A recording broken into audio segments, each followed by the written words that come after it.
Welcome to the vlog. Unfortunately, last week I got sick. So that means that 2 of my training sessions did not happen. I only got in my Monday, Tuesday session, so I got in some heavy squats and clean and jerks. I also got in some push press, and we'll talk about that in a moment. But what I want to talk about is when you are sick, when you are ill, it isn't ideal to train. Why? Because your body is already trying to recover from something. Training in and of itself is stress. You're applying stress, which causes adaptation in the long term. That's what we're trying to do. It's the stimulus adaptation.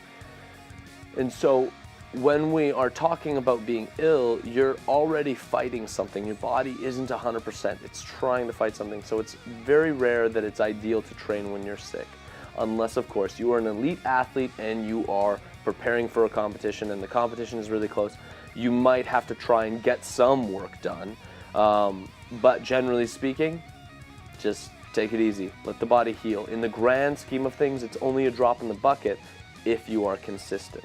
The problem is that oftentimes we put too short of a time frame on our goals. We're like, oh, I need to make this happen in 2 months. In reality, you need to take a little more time than that and try and really focus on setting a foundation and doing something for the long term. Short-term stuff is overrated. So let's get into what happened that week. First up, had some cleans at 90 kilos. So this is my 75%. And the funny thing with heavy cleans is no matter what, even if it's a good one or a bad one, it always feels like a fight for me. It's just not a comfortable movement. I love snatches. Cleans just feel like I'm having a battle every time. And this may be due to the fact that my legs are relatively weak, so I need to keep building my strength in my legs. But other than that, yeah, I was pretty happy with those 2 reps. When I got to my squats were feeling pretty heavy. I did manage to get in 5 sets, 6 reps with 120.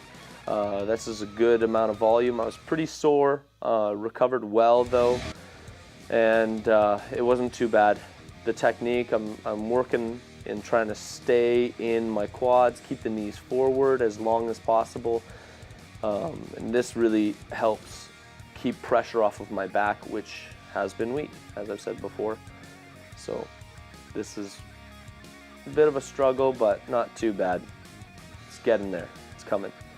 With the bench, I did 105 for 6 reps. It went pretty well. My butt came off the bench a little bit more than I would have liked. I want to dial that in.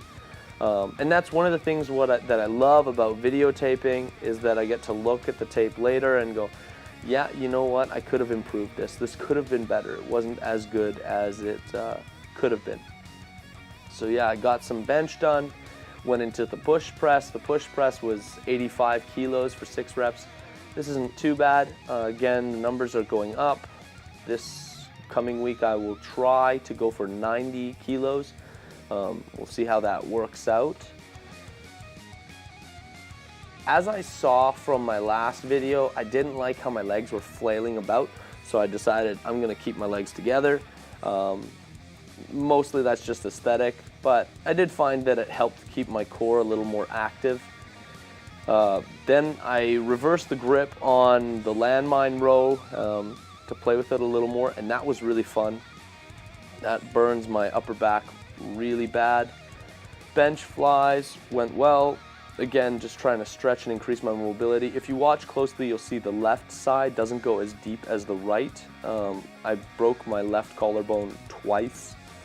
One time mountain biking, one time playing football. And so my shoulder's always been a little jacked up.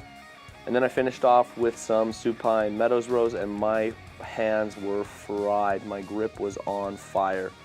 So it was a good training session, pretty challenging those 2 sessions, and then the unfortunate thing of being sick. Skipped out on the last 2 sessions, but I'm back with this week. I've begun training again. So that wraps things up. Thanks for watching. If you like the video, share the video. Yeah, I'd appreciate any input, comments, whatever you think. Try and make this as informative as possible while documenting my own journey in becoming as strong as I can be. All right, talk to you later.